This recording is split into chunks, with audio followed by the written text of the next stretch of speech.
Don't expect a penny of my husband's 30 million, Brooke snapped, right as the attorney lifted his eyes and said, Henry Crane. The room went quiet. Before I explain how a single name cracked that marble calm, please subscribe, hit like, and tell me in the comments what time it is where you're watching. Your support keeps stories like this alive.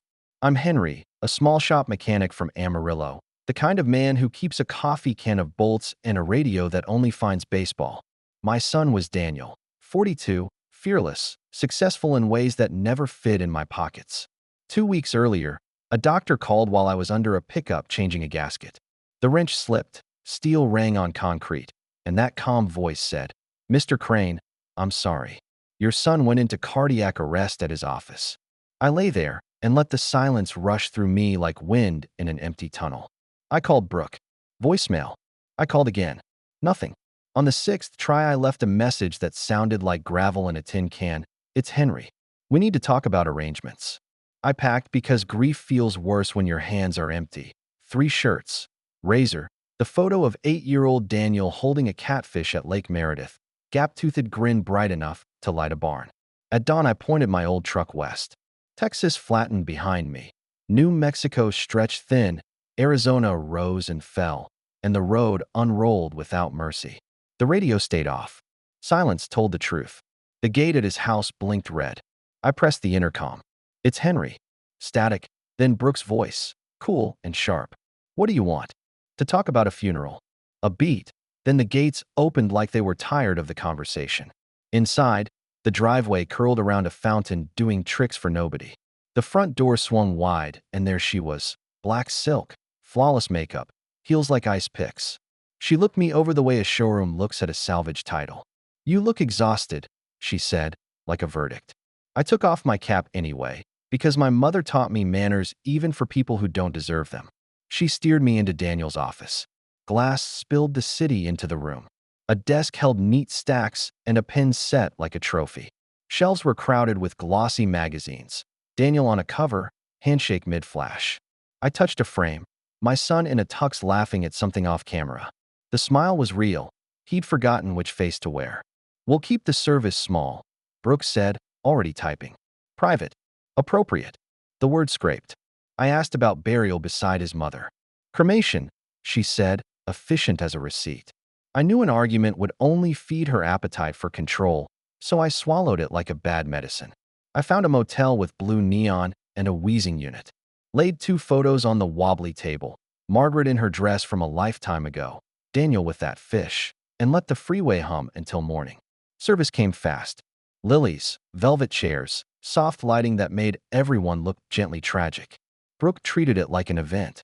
Men in narrow suits murmured about transitions. Women in black spoke in low tones about legacy. I stayed in the back where the air felt like air. When I approached the casket, I told my boy I was proud. The words landed somewhere I couldn't reach. Afterward, we caravanned to a law office higher than the birds. The conference room could have hosted a wedding. A chandelier hung like frozen rain, and a mahogany table ran so long you could lose a man at the far end. The attorney introduced himself, Mr. Kaplan, silver hair, voice tuned to calm. He set out envelopes with red ribbons and asked us to sit. Brooke took the head chair like a throne. To her right, Daniel's partner, Evan, checked his watch. To her left, our cousin Megan twisted a ring into a groove. Thank you for coming, Kaplan said. I'll read the will and answer questions. Brooke didn't look at me, but I saw her smile reflected in the table's shine, small and satisfied, the kind you wear when the ending is already written in your head. Kaplan cleared his throat and started the language that turns lives into items. He named a baseball league Daniel had funded, a scholarship in our hometown, a vintage guitar to an old friend. Brooke's chin lifted with every bequest that wasn't the main course. Then Kaplan paused. Papers shifted. His voice changed the way voices do when they step from hallway to chapel. He began, glancing down, then up. The room tilted so slightly only the ground livers felt it. Brooke's fingers tapped once on the armrest, a diamond sparking like a headlight. Mr. Kaplan looked straight at me and said my name. Every breath in that room held itself. Below us, traffic murmured and a siren sang, the city busy with other emergencies. I remembered Daniel at 8 on a pier asking if he'd ever be as big as me. I promised back then that size isn't what makes a man. The chandelier clicked as the bulbs warmed. Brooke's smile thinned into a straight razor. Kaplan turned the page. Henry Crane. And that's where I sat when the floor of my life shifted under the legs of that beautiful table, all eyes on a mechanic who never asked for anything but one more chance to say goodbye. The conference room still smelled faintly of leather and polish as Mr. Kaplan adjusted his glasses and repeated the words that had already hollowed the air. To Henry Crane. My name hung there, sharp as a thrown wrench clanging across a garage floor. Brooke's diamond hand froze mid-tap on the armrest, her painted lips parting in disbelief. I sat still, unsure whether my old boots belonged on that marble floor, but Kaplan's voice pressed on like a train that never asked for passengers. He read legal lines that sounded like scripture and judgment all at once, my son's last words written in ink instead of breath. I gripped the arm of my chair, calloused fingers sinking into expensive leather, and listened as figures I could hardly imagine were spoken like ordinary numbers. Around the table, silence rippled outward. Evan, my son's partner, leaned back as if someone had shoved him, his tie suddenly loose. Megan blinked hard, mouth slightly open. Brooke, though, she was the storm. Her face flushed pale, then red, then pale again, her chest rising with fast, shallow breaths. That's a mistake, she hissed, voice cutting the quiet like glass. Kaplan didn't flinch. The will was executed 3 months before Daniel's passing. All required witnesses present. No ambiguity. He continued, naming bequests to charities, small gifts to colleagues, the kind of details that blurred after the hammer blow of that first announcement. My throat was dry as desert sand. 29 million. My son had chosen me, the man who smelled of grease and rust, who never owned a suit that fit, as the steward of his empire. It didn't make sense. He hadn't called me often. We hadn't shared holidays since before Brooke entered his life. And yet, here it was, carved in law. I looked down at my hands, scarred from decades under hoods, hands that never held much but wrenches and regrets. Now they were supposed to hold the future. Brooke slammed her palm on the table, rattling crystal glasses of water. This is fraud. Daniel loved me. He wanted me taken care of. Kaplan's silver brows lifted, calm against her fury. Mrs. Crane, your husband left you the Santa Monica condominium and all its contents, valued near $800,000. That is no small provision. Her laugh was a jagged sound. A condo? After I gave him everything? After I made his life what it was? She turned her fury on me, eyes glittering like polished stones. You think you deserve this? You, with your busted truck and filthy shirts? You weren't there. You weren't the one building an empire by his side. I wanted to speak, but words tangled in my chest. The room waited. All I could manage was steady eye contact, the kind a man uses when a customer blames him for a problem he didn't cause. Kaplan cleared his throat. The will is clear. Evan leaned forward now, voice tentative. If Daniel left his father the majority, then that's what he wanted. We have to respect it. Megan whispered. It's shocking, but it's his word. Brooke shot them both a look that could peel paint. She shoved back her chair, the legs screeching against marble. I'll see you all in court. You'll regret this. She grabbed her designer bag like a shield, heels striking the floor in sharp, angry notes as she stormed out, leaving the heavy door swinging in her wake. Silence dropped again, thick and awkward. Kaplan shuffled the papers back into their leather folder, his hands steady. Mr. Crane, you'll need legal guidance. This will be contested, no doubt. I nodded numbly, still feeling the weight of Brooke's words pressing into me like stones. I left the tower office into the Los Angeles dusk, the city buzzing far below, lights like 1,000 staring eyes. My old truck waited in the garage, dwarfed by machines worth more than my house. I slid behind the wheel, the seat springs groaning under me. The steering wheel felt familiar, solid, something I understood in a world that had just been turned upside down. I sat there long minutes before turning the key, headlights splashing against concrete. 29 million. A number too large to touch, too large to believe. My son had given it to me, the man who fixed cars for neighbors, who lived on pension checks and black coffee. Brooke's face still burned in my vision, twisted with rage, promising war. I drove back to the motel, neon buzzing against the dark, thinking of Daniel at 8 years old holding that fish. I thought of Margaret's grave, of Sunday dinners never had, of the silence between father and son that now felt like an ocean. In that motel room with peeling wallpaper, I laid the photo of Daniel on the nightstand and stared at it until dawn, wondering why my boy had chosen me and what storm Brooke was about to unleash. Back at the Desert Star Motel, the walls seemed thinner than paper, and every sound from the freeway pressed into the room like reminders that the world moved on no matter whose life had split open. I sat on the edge of that sagging bed staring at legal documents Kaplan had slid across the table hours before. His neat handwriting marked appointments with a probate judge, instructions about bank accounts, contact information for financial advisors I'd never dreamed I would need. My name, Henry Crane, appeared in places that felt like another man's world: executor, beneficiary, majority heir. It all looked as strange to me as algebra scrawled on a chalkboard. My hands smelled faintly of grease even though I hadn't touched an engine in days, and those hands now supposedly held power over companies, portfolios, and millions of dollars. I turned the pages again and again, but the words refused to settle in my head. Outside, the neon motel sign buzzed and flickered, casting light that made everything look half real, like I was living inside an old photograph. Sleep didn't come. Memories did. Daniel at 12 begging me to let him stay out late at the ballpark. Daniel at 17 pacing nervously before his first date. Daniel at 22 in a cap and gown while Margaret cried into my shoulder with pride. Those moments burned sharp, and then the later years blurred. Phone calls cut short, visits avoided, Brooke's cold shadow falling between us like a locked gate. My boy had built a castle in Los Angeles, but I had stayed in Amarillo with my tools and routines, too stubborn or too scared to cross into his new world. And now he was gone, leaving behind a gift so enormous it felt heavier than grief itself. The phone on the nightstand jolted me awake though I hadn't truly been asleep. I lifted it with a hand that shook more than I wanted. Kaplan's steady voice carried through the crackling line. "Henry, I wanted to warn you. Mrs. Crane retained counsel this morning. A man named Richard Stone. He has a reputation, aggressive, relentless. She will attempt to contest the will." I closed my eyes. Of course she would. What does that mean for me? I asked. Kaplan paused before answering, as if measuring how much truth I could take. "It means depositions, hearings, accusations. She will claim undue influence, that you manipulated Daniel in his final months. We will need to prepare." His words tasted sour. Manipulate my own son?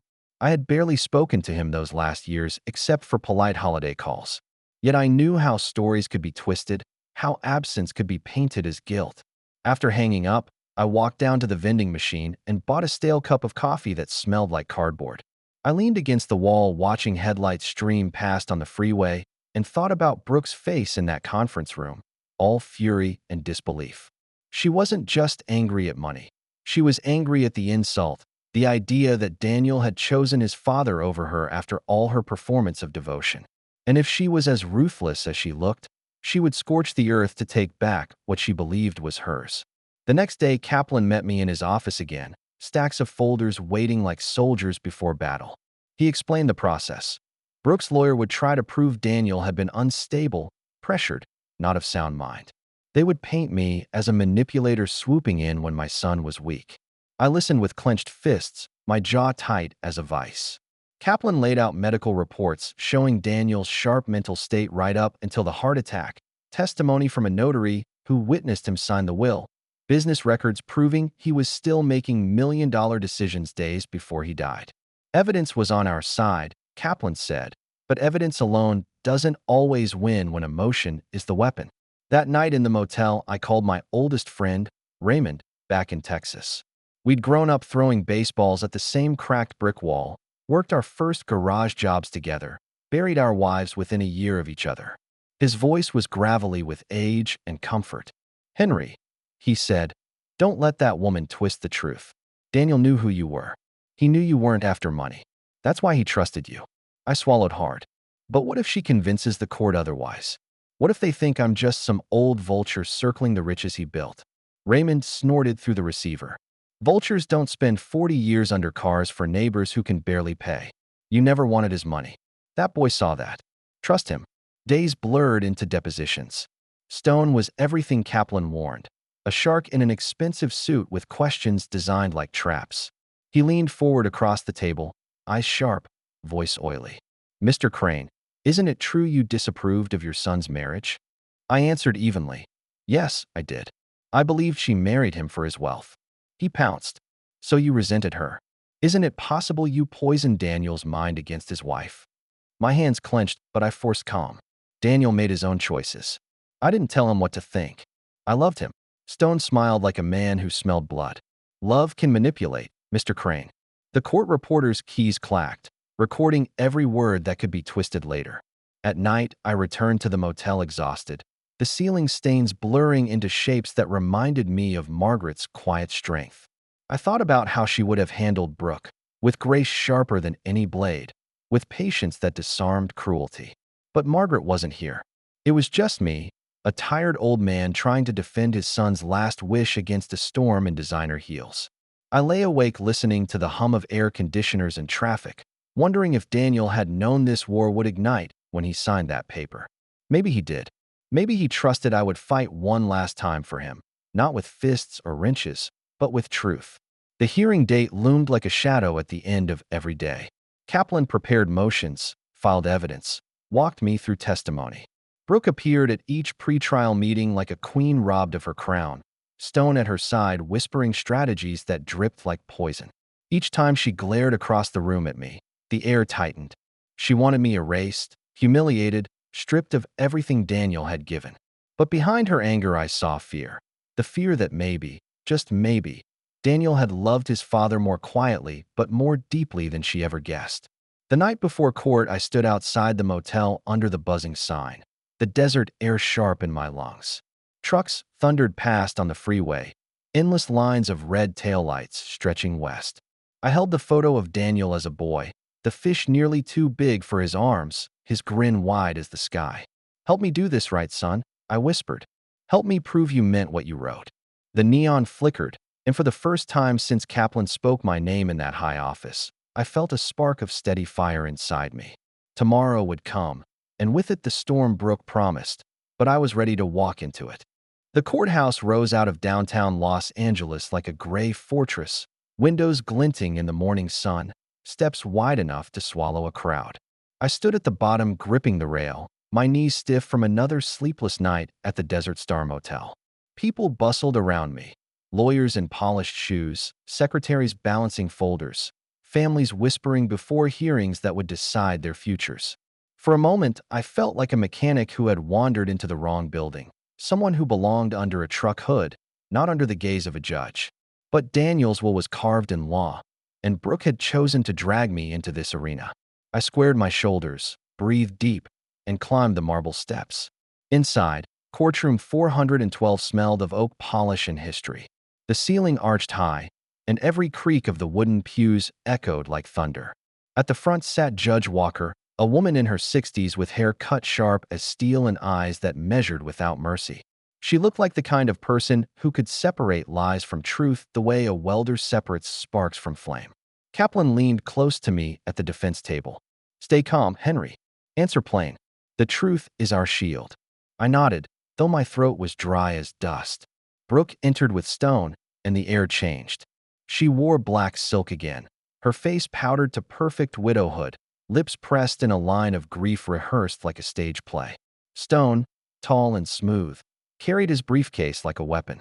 They sat across from us, and Brooke's eyes found mine, full of venom and challenge. She looked at me as if daring me to steal her world.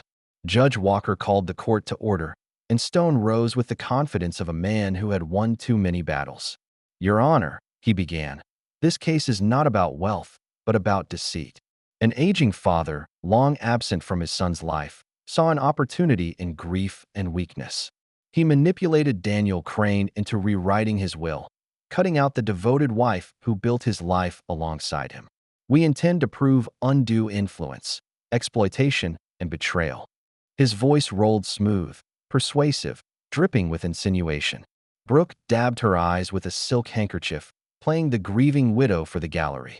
When it was Kaplan's turn, his voice was steady as a craftsman's hand. "Your Honor, the evidence will show Daniel Crane was of sound mind, fully aware, and deliberate when he executed his will. He made a lawful, reasoned choice. There is no evidence of manipulation."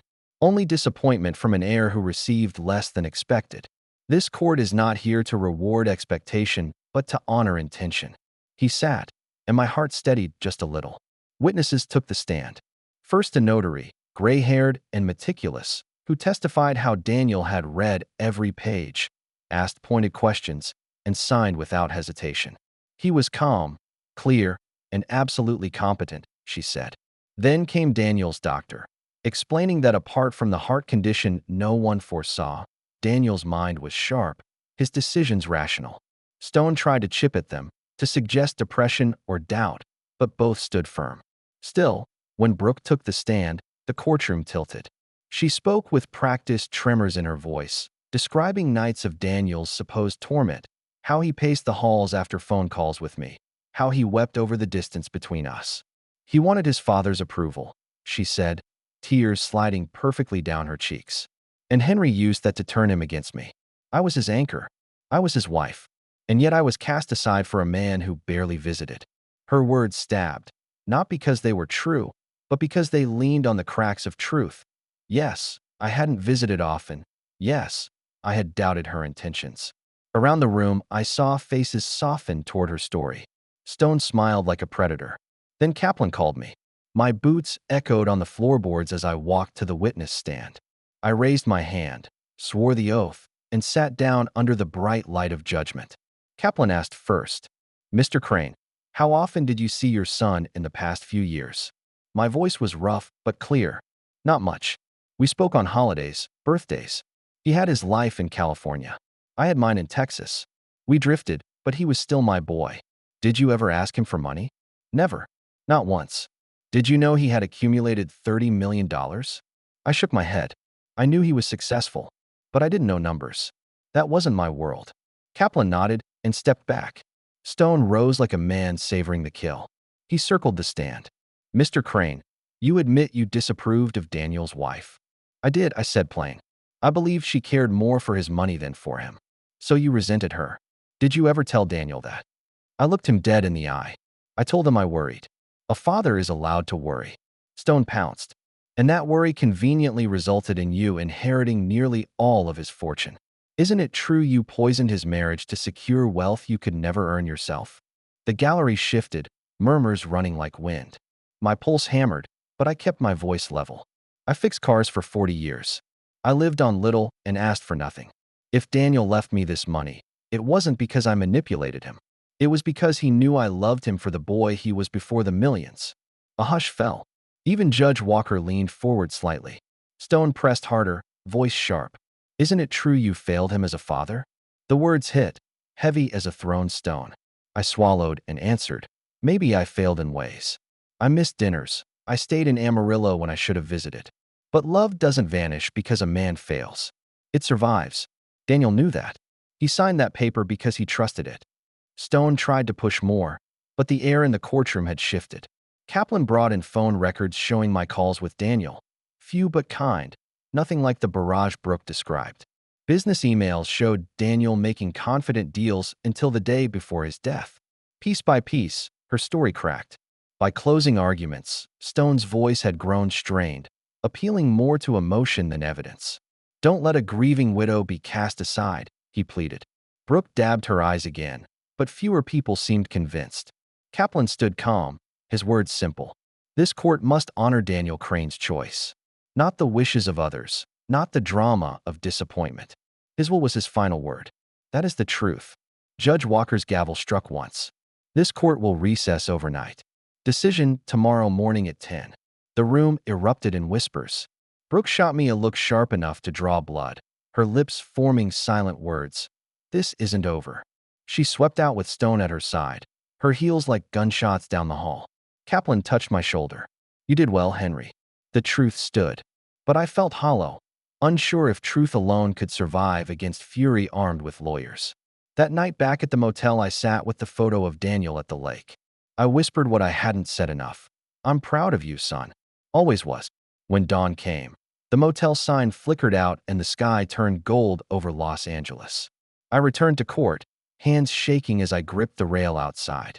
Inside, Judge Walker read her ruling with deliberate weight. The will of Daniel Crane is valid and executed with full competency. The objections are denied. Case dismissed. The gavel slammed final. Brooke gasped, face blanching as if the floor had disappeared beneath her. Stone pressed a hand to her arm, but she wrenched free, eyes blazing at me. "You stole him from me," she hissed across the aisle. "You'll never deserve it." She stormed out, her heels striking like retreating gunfire. I sat frozen, the words echoing. The will is valid. Daniel's choice stood. The weight of millions settled on my shoulders, not as treasure, but as responsibility.